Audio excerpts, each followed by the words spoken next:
Gold, trusted gold buyers. మీరు తాకట్టు పెట్టిన బంగారాన్ని విడిపించి ఈ రోజు ఉన్న మార్కెట్ ధరకు కొనబడను.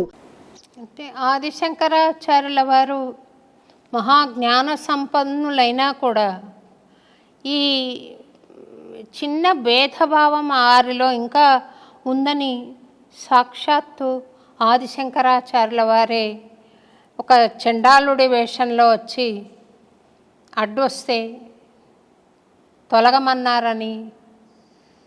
దేన్ని తొలగమంటావు? శరీరాన్ని తొలగమంటావా? ఆత్మను తొలగమంటావా? శరీరం నశ్వరం, ఆత్మ అనశ్వరం కదా, మరి దేన్ని తొలగమంటావు అని పవిత్రమైన ఆత్మన దాన్ని భరిస్తున్న శరీరాన్ని అని అడిగాడని చెప్తారు కదా స్వామి, అది సత్యమేనా? సత్యమే.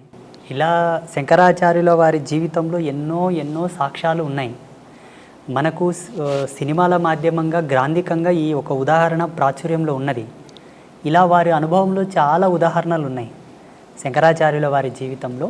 అది ఒకటే కాక అటు ముందు కూడా కొన్ని సంఘటనలు వాళ్ళు ఎదుర్కోవడం జరిగింది. ఇప్పటికీ ఎందరో మహనీయులు ఇటువంటి సన్నివేశాలు చూసి ఉన్నారు. రామానుజుల వారి జీవితంలో కూడా ఒక ఘట్టం జరిగింది. రామానుజుల వారి జీవితంలో, మధ్వాచార్యుల వారి జీవితంలో మహనీయులకందరికీ కూడా ఎక్కడో ఒక్క మూలన జ్ఞానపు అంకురము వెలిగించడానికి పరమాత్మనే తట్టి లేపడానికి కొన్ని సంఘటనలు జరిపించాడు. ఆ చిద్విలాస స్వరూపుని యొక్క లీలలవి, ఆ పరాత్పరుని యొక్క లీలలవి. ఆయననే సామాన్యుడిలా వచ్చి, చండాలుడిలా వచ్చి, నిషిద్ధ కులములో పుట్టినటువంటి ఒక భక్తుడిలా వచ్చి భాగవతులకు, త్రిమతాచార్యులకు కొంతలో కొంత జ్ఞానోపదేశం చేశాడు. అక్కడ జరిగినటువంటి సంభాషణ మూలంగా స్వామివారు, శ్రీ వెంకటేశ్వర స్వామివారు ఆ తిరుమల కొండలపైన ఎందరితోనో ఎన్నెన్నో ఆటలు ఆడాడు, క్రీడలు ఆడారు. చాలామంది భాగవతులతో, పుణ్యాత్ములతో ఆయన క్రీడించాడు, సంభాషించాడు.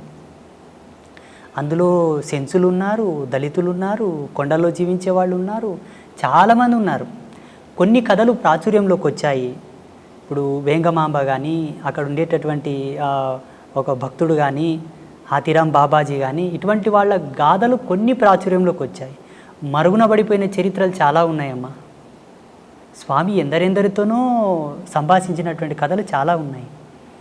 మాబోటి వాళ్ళు వాటిని తెలుసుకొని పసిగట్టి కొందరికి మాత్రం వాటి చెబుతూ, చూడనాన్న మీరు దేనికి తక్కువ కాదు, శ్రీ వెంకటేశ్వర స్వామి వారే మీ వాళ్ళతో మాట్లాడారయ్యా, మీరు స్వామివారికి పాత్రులే, మీరు స్వామివారిని చేరండి, సేవించండి, వేడుకోండి అని చెప్పేసి చాలామందిని నేను ప్రేరేపితం చేశాను.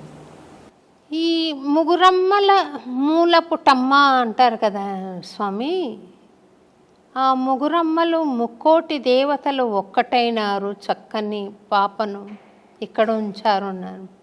ఈ అమ్మలంతా కలిసి అక్కడున్నారు అని ఒక భక్తుడి భావన. మీరు వెంకటేశ్వర స్వామిలో అమ్మను దర్శించుంటారు కదా స్వామి, అమ్మలో కూడా వెంకటేశ్వర స్వామి కనపడుతూ ఉండాలి కదా. ఈ అభేదత్వం ఉన్నప్పుడు మా దేవుడు గొప్ప, మీ దేవుడు గొప్ప అనుకోవడం మూర్ఖత్వం అవుతుందేమో కదా స్వామి. భగవంతుణ్ణి ఎప్పుడైతే భేదంతో చూశావో జీవుడు ఇంకా పరిపూర్ణుడు కాలేదు అని లెక్క. అది సాంప్రదాయికంగా అవనివ్వండి, పీఠ పరంపరానుగతంగా అవనివ్వండి, జీవుడు తరించుటకు పలు మార్గాలున్నాయే తప్పిస్తే ఉత్తమమైనటువంటి స్థితి చేరడానికి ఉన్నది ఒకటే, పరమాత్మ. ఆ పరమాత్మకు ఏ విధమైన రూపభేదము లేదు, లింగభేదము లేదు, వర్గభేదము లేదు, ఏ విధమైన సాంప్రదాయమైనటువంటి భేదము లేదు. జీవుడు తనకు విజ్ఞాన విద్వత్వ ఆవిష్కరణ చెంది తాను కొన్నింటిని పరిగణలోకి తీసుకున్న తర్వాత కొన్ని కట్టుదిట్టమైన ఆచారాలను ఏర్పాటు చేసుకున్నాడు. వారి యొక్క ఆశ్రమ ధర్మాలు, పీఠ పరంపరానుగతంగా వచ్చేటటువంటి సూత్రాలను పట్టుకున్నారు. భగవంతునికి అవి ఎన్నడి కూడా చెల్లవు. నేను స్వామివారిలో అమ్మని చూస్తాను, అమ్మలో స్వామివారిని చూస్తాను, స్వామివారిలో శివతత్వం చూస్తాను, శివతత్వంలో స్వామితత్వం చూస్తాను, భక్తుడిలో భగవంతుని చూస్తాను, భగవంతునిలో భక్తిని చూస్తాను, ఉపాధి యోగ ధర్మాన్ని అనుసరించి. అట్టి జ్ఞానాన్ని పొందిన వాళ్ళు ఎవరు కూడా ఎరుక దృష్టితో చూసేవాళ్ళు ఎవరు కూడా భేదం చూపరు. నేను శ్రీ వెంకటేశ్వర క్షేత్రానికి ఎప్పుడు వెళ్ళినా అక్కడ పరమాత్మను దర్శించేటప్పుడు నా అంతరాత్మలో జగదంబనే ఉంటుంది, సాదృశ్యంగా స్వామి ఉంటాడు. నేను మా పిల్లలకు, మా శిష్యులకు అందరికీ ప్రబోధం చేశాను. ఆ జగజ్జనని జగన్మాత ఆ లలితా పరమేశ్వరే నాకు గోచరించింది నాయన అని చెప్తూ ఉంటాను నేను.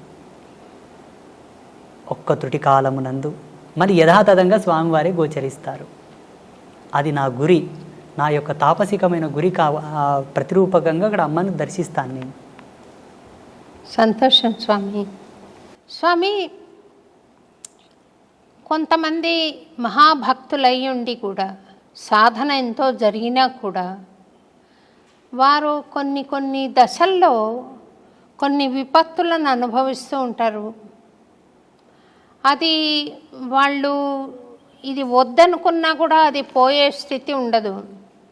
ఒక పని చేయాలనుకున్నా చేసే స్థితి ఉండదు. అదేమన్నా చేతబడా స్వామి? ఇక్కడ మనము భగవంతుడు వారిని విశేషంగా అనుగ్రహించబడ్డప్పుడు ఇటువంటి తుచ్చమైనటువంటి ప్రయోగములు వాళ్ళ మీద జరగవు.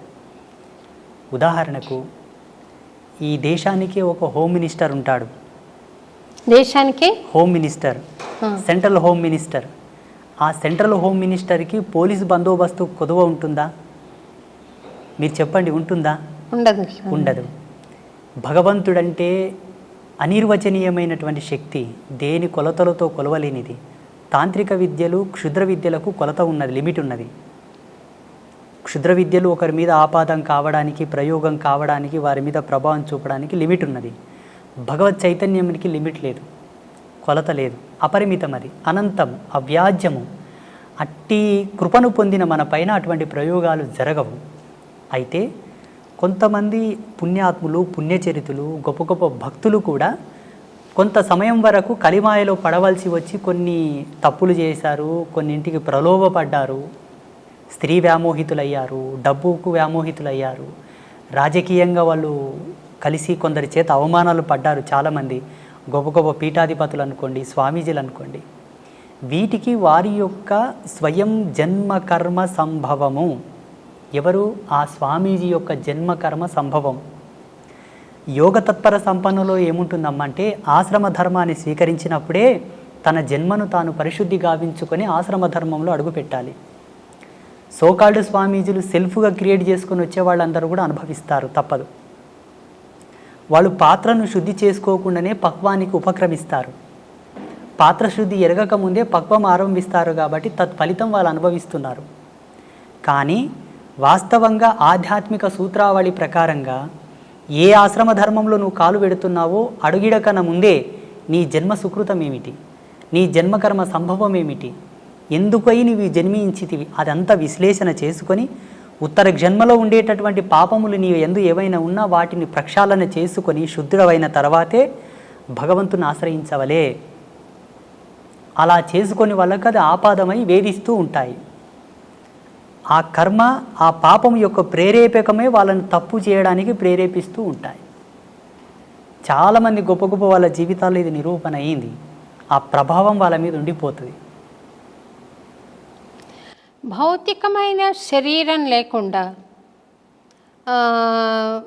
మరి అది సూక్ష్మ శరీరం అనాలా, ప్రేతాత్మ అనాలా, దయ్యాలని మామూలు మాటల్లో అంటారు, దేవతలు కూడా కావచ్చు. ఉంటారా స్వామి అట్లా? ఉన్నారు. దైవం ప్రత్యక్షమైనటువంటి దర్శనం. ఈ భూతాలు, ప్రేతాలు, దయ్యాలు ప్రత్యక్షంగా మనకు కనబడవు. భగవంతుడు దర్శనమిస్తాడు కానీ వాళ్ళు మనకు దర్శనం అవ్వరు. ఆ దుష్టశక్తిని పసిగట్టి పట్టుకోవాలంటే అందుకు సమానమైనటువంటి దైవశక్తి కలిగి ఉండాలి. ఆ ప్రేరణాత్మకమైనటువంటి శక్తి ఉంటే మనం భూతాలను, ప్రేతాలను పట్టుకోవచ్చు, చూడవచ్చు కూడా. ఇవన్నీ కూడా ఉన్నాయి సమాజంలో. లేవు అనడానికి ఆస్కారం లేదు, ఉన్నాయి అనడానికి ప్రమాణాలు ఉన్నాయి. ఆ ప్రమాణాలు వేటిపైన ఆపాదం అవుతున్నాయో మేము నిరూపించగలం. లేవు అనడానికి ప్రమాణాలు లేవు, ఉన్నాయి అనడానికి ప్రమాణాలు ఉన్నాయి. మీరు చూసారా స్వామి దయ్యాలను? అమ్మా నారాయణ, చూశాను. అంటే ఎందుకు మీ వద్దకు రావడానికి కారణం ఏంటి స్వామి? వాళ్ళకు కొన్ని వాళ్ళకు ఉండేటటువంటి స్వయం కోరికలు కొన్ని ఉంటాయి, స్వయం ప్రేరణలు కొన్ని ఉంటాయి. ఎంతకు విమోచనం కలగక వచ్చి ప్రాధేయపడ్డటువంటి సందర్భాలు చాలా ఉన్నాయి మాట. కొన్ని ఆత్మలు, మీరు పుణ్యాత్ములు అంటారు, పుణ్య తపశ్శీకులు అంటారు, మీ యోగ మహిమతో మాకు విమోచనం కలిగించండి, మాకు శాంతిని ప్రసాదించండి, మా వారసులు మీ దర్శనార్థంపై వస్తున్నారు, వారికి మీరు చెప్పి మాకు సద్గతి కలిగేటట్టుగా చేయండి, ఎన్నాళ్ళంటూ మేము ఈ యాతన శరీరంతో ఉండగలము అని చెప్పి మాకు గోచరించిన వాళ్ళు ఉన్నారు, గోచరిస్తున్నారు కూడా ఇప్పటికీ. మీకు అంటే కాంతి రూపంలో కనపడతారా, లేకుంటే భౌతిక శరీరం కూడా కనపడుతుందా స్వామి వాళ్ళది? పంచభూతాల్లో ఆత్మగా మారిన వారికి ఒకే భూత ప్రభావం ఉంటుంది, వాయు ప్రేరేపకం మాత్రమే ఉంటుంది. వాయు ప్రేరేపకంగానే ఉంటారు. సశరీరంగా సజీవంగా లైవ్లో ఉండడానికి పంచభూతముల యొక్క సమ్మిశ్రితంగా మనం ప్రత్యక్ష వీక్షణం చేస్తాం. అందరం ఆత్మను చూడాలంటే 4 భూతములు విడిపోతాయి. అగ్నితత్వం, భువితత్వం, జలతత్వం, ఆకాశతత్వం విడిపోతాయి. వాయుతత్వం మాత్రమే ఆత్మగా నిలబడిపోతుంది. మనం ఏ ఆత్మను దర్శించాలన్నా వాయువు ప్రేరేపకముగానే చూడవలే, సంభాషించవలే. ఇక్కడ మీరు దయ్యాలు, భూతాలు, ప్రేతాలు మీకు కనబడతాయా గురూజీ అని అడిగారు కదా. పంచభూతాల మీద అంతో కొరతో కాస్తో కొరతో జ్ఞానం ఉండి పట్టు ఉన్న వాళ్ళకే వాటిని పట్టుకోవడానికి ఒక విఘ్నత ఉంటుంది, లేకపోతే ఉండదు. అంటే వాటి అనుభూతి కలుగుతుందా, లేకపోతే చర్మచక్షులతో చూడగలుగుతామా స్వామి? చర్మచక్షువులతో చూడొచ్చు, అనుభవైకంగా తీసుకునే వాళ్ళు కొంతమంది ఉంటారు. లైవ్లో చర్మచక్షువులతో వాళ్ళని చూస్తూ ఒక షాడో, ఒక నీడలాగా, ఒక వాయు యొక్క కేంద్రకంగా ఒక ఆకారంలాగా మనం చూసి మాట్లాడడం కూడా జరుగుతుంది. చూసిన వాళ్ళు చాలామంది ఉన్నారు.